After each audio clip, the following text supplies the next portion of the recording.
Bonjour et bienvenue à cet épisode du Whisky Brunch. Aujourd'hui, on fait des single malt américains. Slam Java!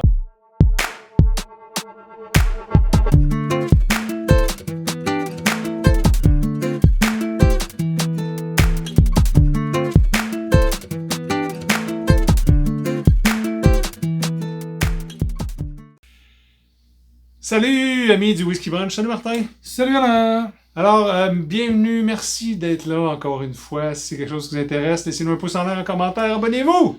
Un like tout le temps. On fait quelque chose que j'apprends à connaître, puis je pense qu'il va devenir quelque chose d'intéressant. Les single malt américains.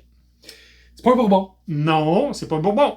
Ça peut pas. Ça peut pas. Ça peut pas. Mais des fois, on n'est pas loin. On n'est pas loin. En goût, en termes de goût. En goût, bien sûr. Il faut savoir qu'il n'y a pas de régulation encore pour un single malt américain. En 2022, les distilleurs, certains qu'on a ici, ont fait une espèce un colloque. Un colloque, ou sur de la pression sur le TBB, le TTB, le Tax and Tobacco Brewer. Fire Brewer, en tout cas, c'est tout ça même sous la même ombrelle. Exactement, afin de faire du whisky single malt américain une norme, comme pour le bourbon, comme pour le scotch, comme pour l'irlandais.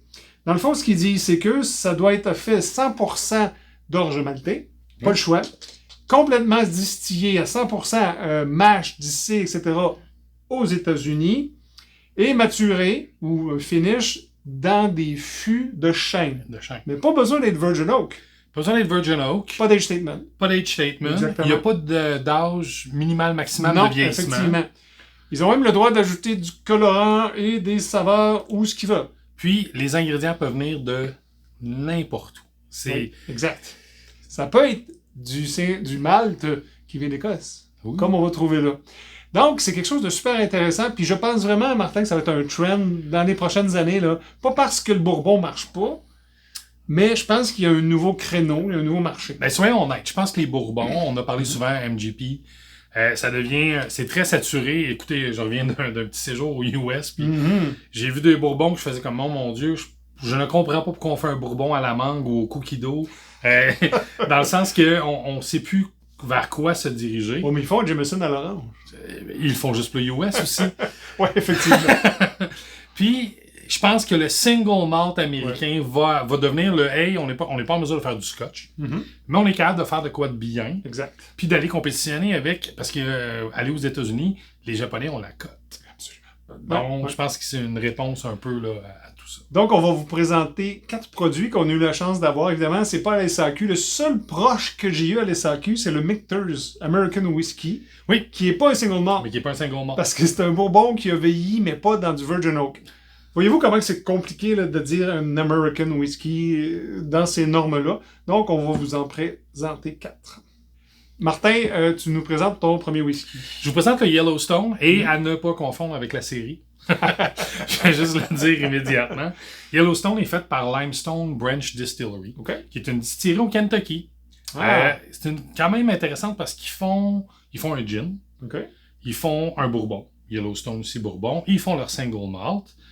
Ils font même, je sais pas si vous connaissez le Rye Minor Case, c'est eux qui le font, qui est un très bon rye aussi. Donc, ils ont quand même une belle offre. C'est un pot still, on parle de 600 gallons. C'est quand même intéressant, la bonne vieille méthode. Quand on regarde, c'est sûr qu'ils vont passer plus de temps sur leur bourbon, c'est ce qui vend le mieux. Il y a un bourbon, bien sûr, 75%. Il y a un bourbon Yellowstone, je pense. Oui, il y a un bourbon Yellowstone, il est disponible à la SAQ. Exact. Mais le American Single Malt qu'on a aujourd'hui, ben, il n'est pas disponible ici.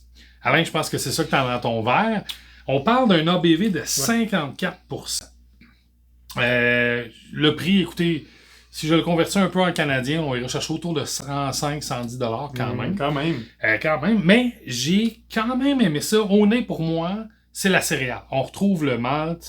C'est très jeune. C'est jeune. Hein? C'est très jeune. Très jeune, tu sais, malgré, parce que c'est un 54, là, il y a un petit peu côté... Là, je suis mon champ à gauche. Côté miel, côté pêche, le fruit que je retrouve. Mais je pense que ça vient de sa jeunesse. Le sucre qu'on retrouve, c'est vraiment la jeunesse. Malgré le kick de 54 en bouche, pour moi, ça reste du sucre C'est très bourbon. Je trouve que c'est moins... C'est bourbonnesque. Oui, c'est moins, on va dire single malt que les autres produits qu'on va goûter. Absolument. Ou qu'on va discuter. Ça reste quand même là un petit peu là, très bourbon. Puis, encore mon champ gauche, en bouche, il y a un petit tanin figue date à la fin. Moi, le sucre que j'ai, là, c'est ce que tu m'as servi, je suis presque dans le sirop d'érable, mais le C. Tu sais, le foncé. Le foncé, le dark. Foncé qui dit, es-tu brûlé ou pas brûlé? C'est-tu le charring? Je sais pas. C'est pas mauvais. C'est pas mauvais. C'est assez intéressant. Et on sort du bourbon. On n'est pas dans le bourbon. Non. Même si on a un peu d'effluve de bourbon, comme on dit, on est bourbonnesque, mais c'est intéressant. Mais j'aime bien. Il y a un petit côté oakiness à la fin, un petit côté boisé, noir. Tu sais, je peux pas dire, mais on retrouve quand même cet aspect-là. Fait que c'est quand même un produit intéressant. Je vous dirais, si vous avez la chance de vous mettre la main dessus lorsque vous êtes aux US, écoutez, pour le prix, c'est quand même intéressant. Je sais qu'ils ont parlé de faire un wheat bourbon. Là, je l'attends un peu plus. On sait comment on a une passion pour les wheat bourbon. Les wheated, on aime vraiment ça. Donc, en fairness, je vais dire ça comme ça, vers les autres produits qu'on a, c'est bien, mais je pense que dans les autres produits qu'on va vous présenter, il y a quand même des belles perles. On va dire ça comme Merci, ça. Martin. De mon côté, je vous présente Westland. Westland, c'est une distillerie qui est à Seattle, à Washington.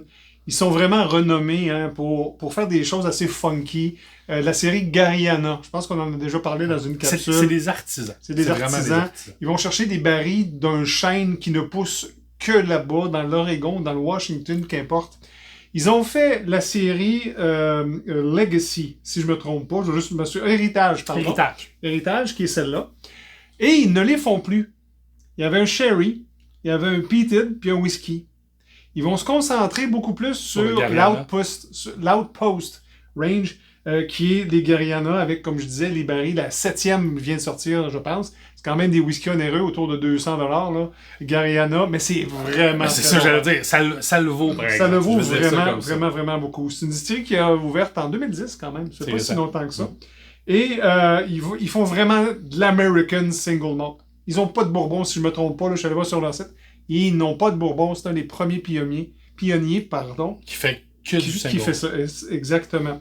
On parle de 46% d'ABV. C'est peated, mais c'est peated léger. Minimum 2 ans. C'est pas si vieux. C'est très jeune, même. Je reviens encore là. Pour un bourbon, c'est parfait. Ouais. Mais pour un single malt, c'est très jeune. C'est relativement jeune.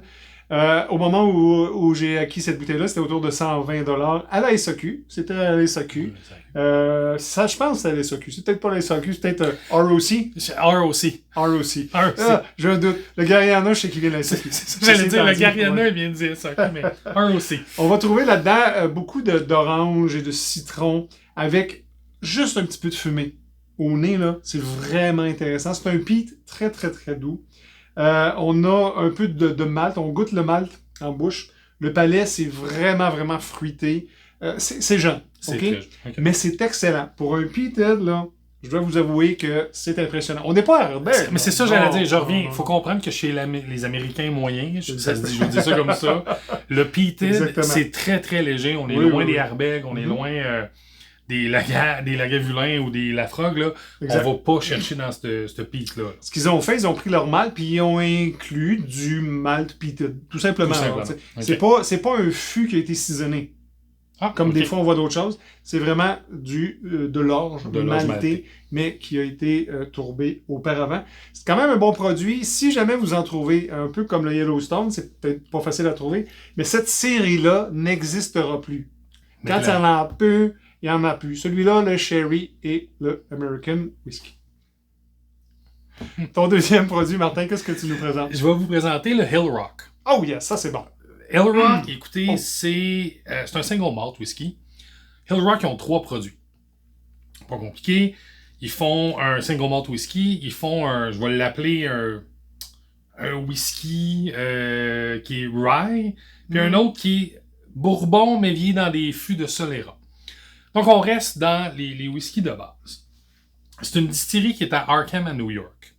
Et la beauté de cette distillerie-là, c'est que c'est la première qui a eu un malt house aux US après la prohibition. Mm-hmm. Donc, il y a un petit côté peated, on va dire fumé, dans le produit. Ce qui est intéressant, c'est qu'ils font venir le peat du Speyside. C'est pas un peat d'Isla, c'est du Speyside. Mm-hmm. puis ils font fumer leur malt localement. Quand même. Dans leur maltage. Fait que ça donne au produit une petite particularité. Là, écoutez, je vais être honnête avec vous. Le premier whiff au nez, pour moi, là, puis encore là, je suis champ gauche, il y a beaucoup qui me le disent, c'est très épicé, c'est très poivré, c'est super agréable au nez. Il y a un petit côté acidulé, je peux pas dire si c'est un orange ou un citron, mais on a un petit acidulé qui est intéressant. Et là, en bouche, un peu de fumée, là. Mais mon doux, les épices, les petits sablés, puis c'est le cuir. Ouais. C'est très leather, terreux, c'est vraiment bon. Puis oui, à la fin, mon petit côté poivré, moi, il revient. Les épices, ça me rappelle, puis là, encore une fois, petit profil un peu Cabletown. Oui. Très épicé, très bien. C'est très long, c'est subtil, c'est smooth en bouche. Personnellement, dans l'eau, là, c'est le produit. Si vous avez la chance de mettre la main là-dessus, c'est très intéressant. Ouais. Encore une fois, pas disponible ici. Non. ROC, même pas, je pense. Même pas. Même pas. Donc, le prix, malheureusement... J'ai eu la chance. J'étais dans un bar à New York. C'est une distillerie de New York. Vraiment un bar. Je pense que j'avais mis un petit short là-dessus. Là. Le Copper and Oak. Et il y a une panoplie de whisky, évidemment. Puis, bon, il y a des tasters, des flights, etc. Puis j'ai dit, hey, donne-moi quelque chose que je connais pas. Et là, il part derrière, puis il va me chercher ça. J'ai été flabbergasté. J'ai acheté une bouteille au retour. Je l'ai déclaré. Inquiétez-vous pas, pas de souci. C'était autour de 70 US. Quand même. Non, c'était très raisonnable. Et je suis très content d'avoir ça. C'est, je pense, effectivement, tu l'as dit, dans ce qu'on a ici, on n'en a pas tant que ça, le meilleur. En termes de whisky, j'oserais même vous mettre ça en bouche dans un Glencairn, pas vous dire d'où ça vient, puis... C'est exactement ce que j'allais dire. Il y a beaucoup de gens qui feraient « Ah ouais, dans quelle région d'Écosse? Ouais. Personne ne peut savoir que c'est un Américain. Exact. C'est un super beau produit. Très beau produit, je vous le recommande. Oui, puis même j'ai juste hâte qu'elle m'en recevoir. Le dernier produit single malt américain que je vous présente, c'est le Boulder Peated. Boulder, c'est évidemment Boulder, Colorado. On est là, mais qui a été fondé par Alistair Brogan, qui est un Écossais. Ouh. Il a aménagé là-bas parce qu'en altitude, Boulder, Colorado, ça ressemble un peu, pas à l'Écosse, là, on ne peut pas dire ça parce que t'as pas l'eau, non, mais je veux dire l'altitude, le froid, l'humidité, etc. Puis il a essayé d'amener un peu de cette connaissance écossaise au Colorado. Ils font de très beaux produits. Ce produit-là, c'est pas le standard peated, ok? Et oui, il est peated. Je l'ai eu grâce à mon club de whisky. C'est un 57% d'ABV. C'est ce que tu bois, Martin. Ça décolle, excusez l'expression, mais comme je te disais, c'est très important, mais en même temps, il coule tellement bien. Puis là, oui, tu disais c'est un peated. Encore une fois, c'est un peated américain. C'est très smooth, très smooth. Il a été distillé en 2016. Il a été placé dans un tonneau Char numéro 3. Ça, c'est un baril, là. c'est pas le standard. Il n'y a que 180 bouteilles au Canada. J'ai eu la chance d'en avoir une. Donc, un Char numéro 3 vierge. Pendant 7 ans, il était embouteillé en 2023. Des petits fruits en avant, un peu de tourbe. C'est très subtil. C'est très subtil. Fumé aussi. Au palais, tu devrais trouver du chocolat. Moi, j'allais dire... bon Dieu, il est bon. Oui, il est très bon, excusez. On a déjà fini. On vient de commencer la capsule. Non, mais peut-être du Coke, du Coca-Cola. Vanille, je suis pas fou, j'allais dire c'est une vanille, mais tu sais, un Coke à vanille ou un Dr Pepper à la vanille, c'est l'espèce de le tingling que ça vous reste sur la langue, là, c'est ce que je retrouve. Et à la fin, qu'est-ce que tu retrouves, Martin?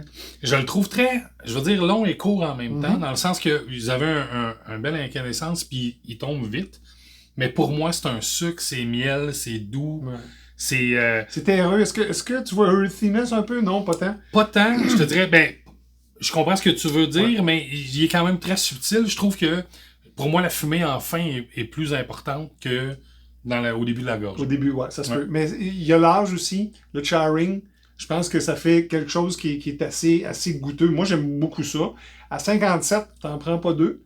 Hein? Tu pourras en prendre 2 si tu veux, mais je pense que tu vas vouloir un Earl Rock. Non, tu sais que je vais aller prendre un Earl Rock, mais honnêtement, c'est très, très intéressant. Puis, contrairement à beaucoup, c'est peut-être l'aspect bourbon, on n'a pas la fameuse cannelle, on n'a pas la fameuse tarte aux pommes, whatever. On n'est pas là. On n'est pas là, c'est très, très intéressant. Boulder Spirits, Colorado, c'est le fun parce qu'ils ont un Foresight Copper Pot Still. Ils ont vraiment un pot still d'Écosse que le gars a amené. Ils ont vraiment des ingrédients de qualité. Ce qu'ils veulent faire, c'est à cause de l'altitude haute, c'est ce que je disais au début, et évidemment, c'est enneigé là-bas, etc., pour reproduire un petit peu le climat qui fait que ça vieillit. Fait que c'est très intéressant. Ça me rappelle l'histoire de Glenn Breton, ici au Canada, qui a fait la même chose en Nouvelle-Écosse, qui, pour lui, trouvait le même, je veux dire, tempérament ou température qu'en Écosse. La version qui n'est pas exclusive à 57% est à 46%, est disponible sur leur site. Probablement qu'on peut l'importer. Je pense que dans ROC, on est capable de le trouver. Je crois en avoir vu quelque part. Mais c'est un beau produit. Je suis très content de l'avoir eu via le club de whisky. Fait que Martin, je pense que tu l'as apprécié. J'ai un peu trop, peut-être. Ouais. Merci Martin d'avoir participé avec moi. Merci Alain. Ben oui. On espère que vous avez apprécié. Au risque de me répéter, je pense les American Single Malt d'ici quelques années, là, c'est quelque chose à regarder, puis je pense qu'on va en avoir de plus en plus. C'est ça, j'allais dire. On va avoir de plus en plus. On va bouger des bourbons parce qu'il y a trop de MGP, comme on disait. Tout se ressemble. Donc, c'est la nouvelle façon de se démarquer pour les distilleurs américains. On va remercier encore une fois d'avoir été là. Merci de nous laisser vos commentaires si vous avez goûté à ça ou d'autres qu'on ne connaît pas encore. Et d'ici là, on vous dit Drum on!